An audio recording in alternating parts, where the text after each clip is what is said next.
Le désir, comment se définit-il? Comment se révèle-t-il?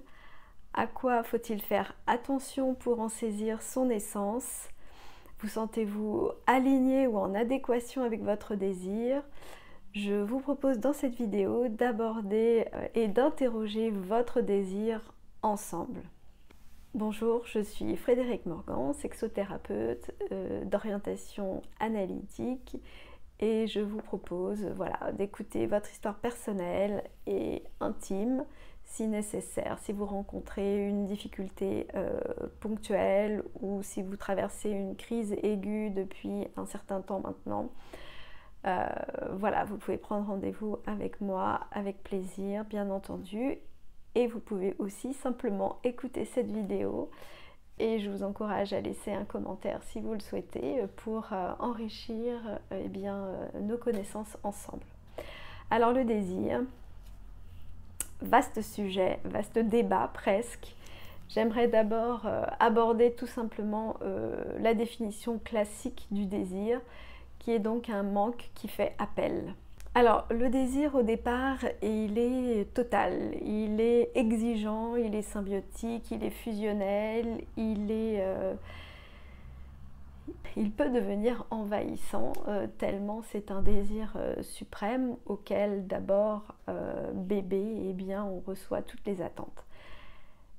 Et puis au fil du temps, on comprend qu'il va falloir gérer des tensions, des frustrations, intégrer des renoncements à notre désir, d'abord dans des demandes classiques, mais enfin sans parole quand même, c'est-à-dire qu'un bébé va pleurer et réclamer un biberon, c'est un premier désir pour se nourrir certes, et puis pour aussi profiter du lien affectif au moment d'être nourri. Bref, donc c'est déjà plusieurs strates dans un désir toutes ces strates vont ne faire qu'évoluer au fil du temps, évidemment, et au fil de notre vie. Et chaque individu intègre en plus une certaine résistance, une certaine manière de composer avec un désir, puisqu'il va falloir parfois le différer, ou en tous les cas apprendre à temporiser ou à moduler, modérer son désir, à l'aménager. Ce qui fait que, alors là je passe un grand cap évidemment, mais ce qui fait qu'au fil des années, chaque individu intègre que face à son propre désir, l'autre existe et que du coup votre désir ne peut pas être total ou entier.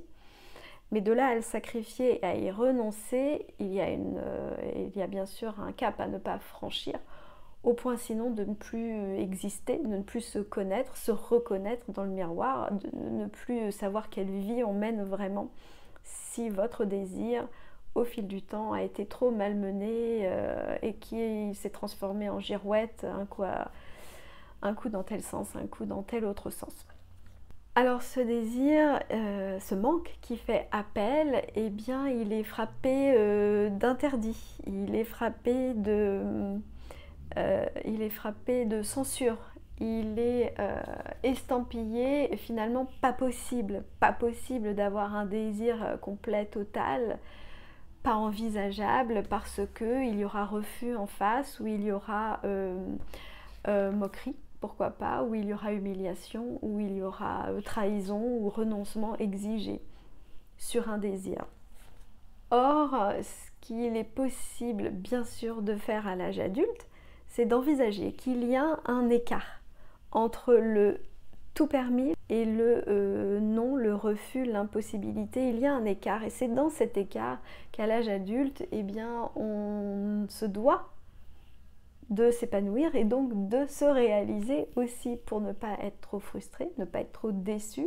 D'ailleurs ça se répercute sinon sur les autres.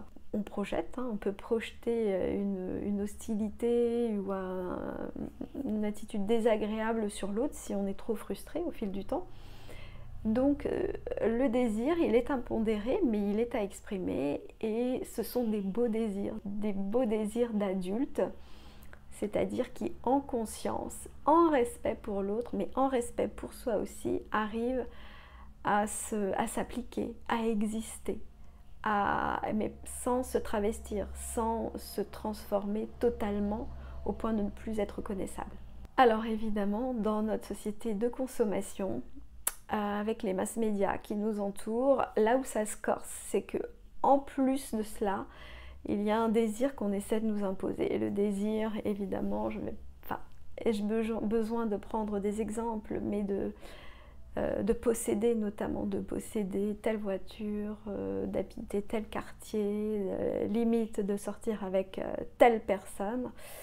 Donc là, évidemment, le désir d'être vu est très important, voire d'être reconnu, d'être presque adoubé, pourquoi pas, par une classe sociale, mais ce sont parfois des désirs qui sonnent creux, ce sont des désirs qui sont vides de sens.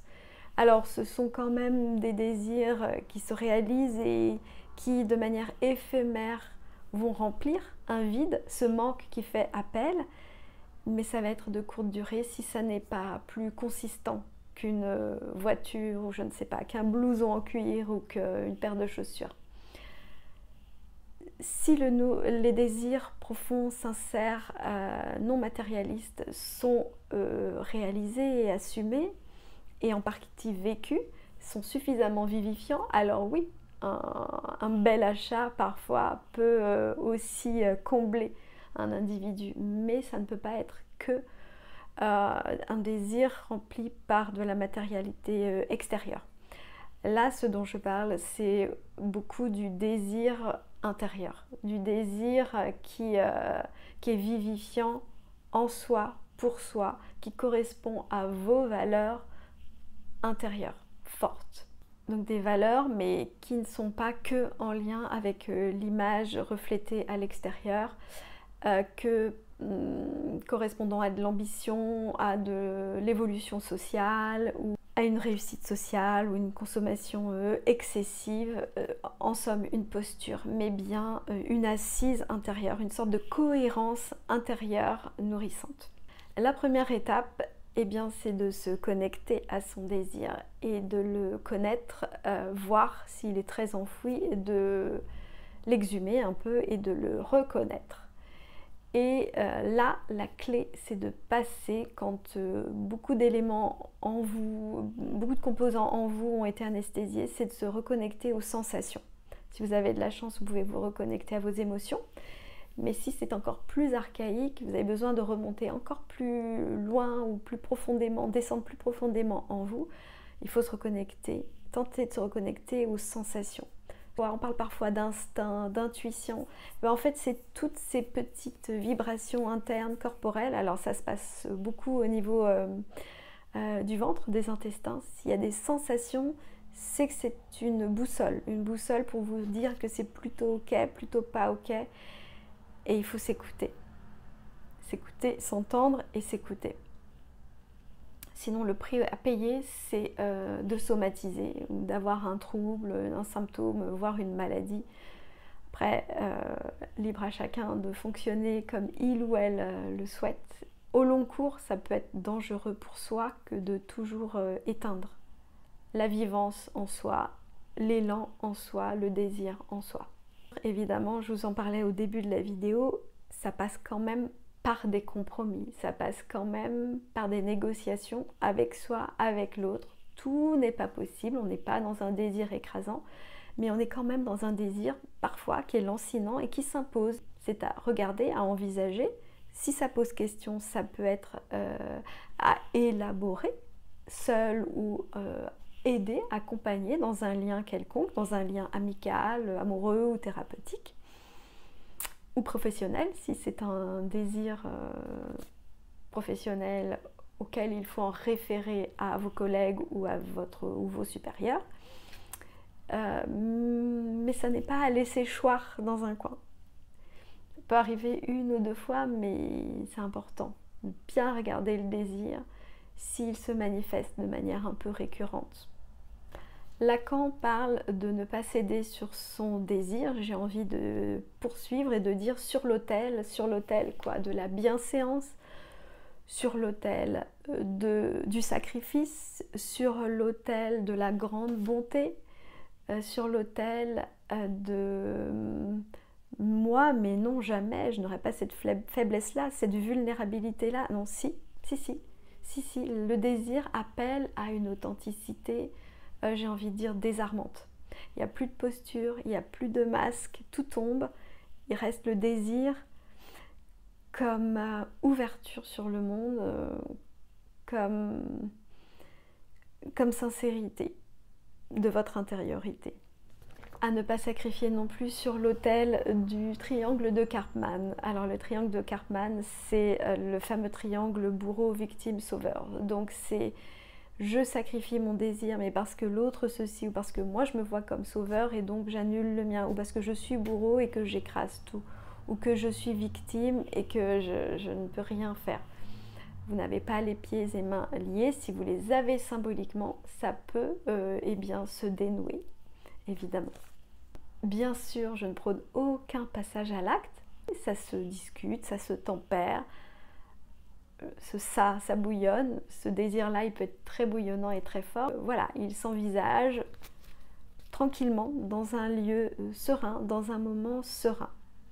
Même les désirs très impérieux. Pourquoi? Parce qu'il en va de votre santé mentale, santé tout court et santé mentale. Les émotions sont ce qu'elles sont. Parfois, on est très activé par la peur ou la colère ou la honte, l'humiliation. Et là, quand on s'approche de ces zones-là très sensibles, il vaut mieux aller dans sa vulnérabilité parce que souvent, le désir n'est pas très loin. Il se loge justement dans des lieux où l'on ne veut surtout pas mettre un orteil. Et on préfère regarder ailleurs, voir sur un e-shop ou dans un magasin ou chez un concessionnaire, tout sauf regarder le désir, s'occuper à lire, avec beaucoup d'excès, peu importe les activités, d'être toujours occupé pour ne surtout pas voir ce qui nous appelle vraiment. Et ce qui nous appelle, des fois c'est difficile, il faut traverser le fantasme, en tous les cas traverser les croyances limitantes, traverser toutes nos croyances souvent fausses, pour atteindre précisément ce qui nous fait le plus peur, ce qui nous met le plus en colère. Parce que derrière, il y a souvent de la lumière. Alors, j'aime bien cette technique de développement personnel qui parle du 1%, du 1%. Je trouve ça bien de se dire que quand on est complètement déconnecté de son désir, eh bien que l'on peut se remettre, ne serait-ce qu'1% par jour. Alors, je ne sais pas combien ça fait en minutes, 1% par jour, mais disons même 1 minute par jour, de se connecter à quelque chose de vraiment important pour vous, de chouette pour vous, peut-être juste déjà de bien, de correct, sans être extravagant, mais un moment, chaque jour, un moment s'y astreindre, un moment où, d'ailleurs, dans les cas extrêmes, ça va être de ne pas vous insulter. Dans les cas extrêmes, ça va être juste ça, passer 1 minute ou 10 minutes par jour à vous dire des gentillesses, à bien vous parler, à bien vous traiter, ou à faire ces mouvements de yoga que vous n'avez jamais le temps de faire parce que vous ne pouvez jamais penser à vous, par exemple. Mais ça, c'est une croyance. C'est un fantasme, le fantasme de « je suis plus utile ailleurs qu'en moi ». Bien sûr que vous êtes d'abord utile en vous et ensuite potentiellement ailleurs. Donc il faut faire parfois, il faut rebrousser chemin et inverser ce que vous avez l'habitude de faire. Et si c'est qu'1 minute par jour, ça n'est pas colossal, comme si je vous parlais de chambouler toute votre vie. On n'en est pas là. Que de toute façon, aller vers soi, aller dans un mouvement vers soi, mais pour être bien ensuite avec les autres, mais c'est le chemin d'une vie. Donc évidemment qu'on peut commencer par 1 minute ou 10 minutes par jour. De toute façon, on est sur Terre, on n'a que ça à faire. Être dans notre désir. J'ai pas dit un désir royal, princier, que sais-je, écrasant, dominant, non. Mais quand même un désir qui nous correspond. Voilà, on parle beaucoup de la quête de sens, effectivement, ça rejoint l'élan, le manque qui fait appel. Mais ce manque-là qui fait appel, il sera par définition de toute façon toujours insatisfaisant, il sera toujours incomplet, voire il vous plongera toujours dans une impuissance, parce que c'est bien. Idéalement, ça serait autre chose. Et ce qui va se passer dans le réel, ça sera alors pas un pis-aller, c'est ça, c'est là où il faut être capable de savourer ce qu'est le désir réalisé dans le réel, qui n'est plus de l'ordre du fantasme ou du possible, qui est existant à sa façon. Voilà, donc ça demande aussi à abaisser les résistances et les frustrations, les déceptions. Et c'est là où si vous êtes dans un schéma de vie de malheur, eh bien, même quand il y aura une beauté à réaliser ou à être dans son désir, elle ne sera pas forcément perçue. Donc, parfois, il est nécessaire de déconstruire beaucoup de choses du décorum mental, j'ai envie de dire, ou comportemental, pour savourer aussi ce qu'est un désir qui est déjà là, qui est déjà réalisé et qu'on ne sait pas apprécier. Je voulais rajouter 2 notions qui sont importantes et qui font partie du tableau du désir, je trouve. Eh bien, c'est l'impermanence de la vie, qui rejoint aussi la 2e notion qui est le mystère de la vie. C'est ce que je vous disais, c'est qu'il y a de l'impermanence, il y a du mystère, donc ça ne correspondra pas à votre imaginaire désirant, mais vous pouvez être dans votre être désirant, qui est une des façons d'être dans votre désir. Je tiens aussi à aborder la sphère intime parce que le désir revêt encore autre chose dans l'imaginaire collectif érotique. Il y a énormément de similitudes, ça reste du désir. Alors, même chose, le réel, c'est que vous allez avoir un désir, mais qui va pouvoir se réaliser à la faveur d'une rencontre, donc d'un ou d'une partenaire. Ce qui vous amène à faire des choix amoureux, un choix amoureux de début de relation, mais en fait j'ai envie de dire chaque jour ou chaque semaine, un choix renouvelé de relation. Quand vous êtes toujours dans le désir et que vous êtes capable d'apporter de la nouveauté, avec de l'habitude bien sûr, mais de cultiver quelque chose de joyeux, quelque chose de créatif, quelque chose un peu de mystérieux, du désir, c'est comme une flamme en fait, c'est comme un feu intérieur, un élan intérieur. Alors, un manque qui fait appel, c'est justement, s'il n'y avait pas de manque, il n'y aurait pas de désir. Donc il est inhérent au désir. Au-delà du mystère quand même, et au-delà de l'aspect impermanent, évidemment le propre du désir, c'est pas de tomber dans l'insaisissabilité, mais c'est de toucher du doigt quelque chose de joyeux, de chouette, d'heureux, des moments ou un moment harmonieux où vous vous sentez raccord en fait entre ce qui se passe à l'intérieur de vous et ce que vous vivez à l'extérieur. Il y aura toujours des petites butées, c'est la butée du réel, la butée de l'autre, de la différence de l'autre, la différence qui peut être pénible ou la différence qui peut être une richesse, parce que la différence de l'autre, elle vous renvoie quand même aussi une image, elle est comme un miroir sur vos différences qui, une fois de plus, crée un écart. Il y a un écart et de cet écart naît aussi une sorte de désir d'exister, de désir d'être de manière singulière à votre image. Alors parfois, malheureusement, les uns les autres veulent un peu tordre le cou à la réalité. D'ailleurs, tordre, modifier, manipuler la réalité pour faire rentrer leur désir dans un réel qui n'est pas prêt à le recevoir, mais il peut y avoir par la force, par la violence, par l'abus, il peut y avoir eh bien des désirs en fait très graves, très nuisibles.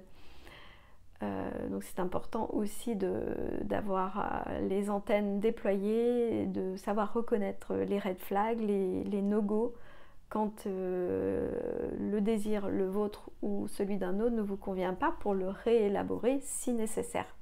Parce que la conséquence, c'est vraiment mais d'abîmer son existence, d'abîmer son être, ou d'abîmer l'autre. Mais l'autre n'est pas un instrument, n'est pas une chose.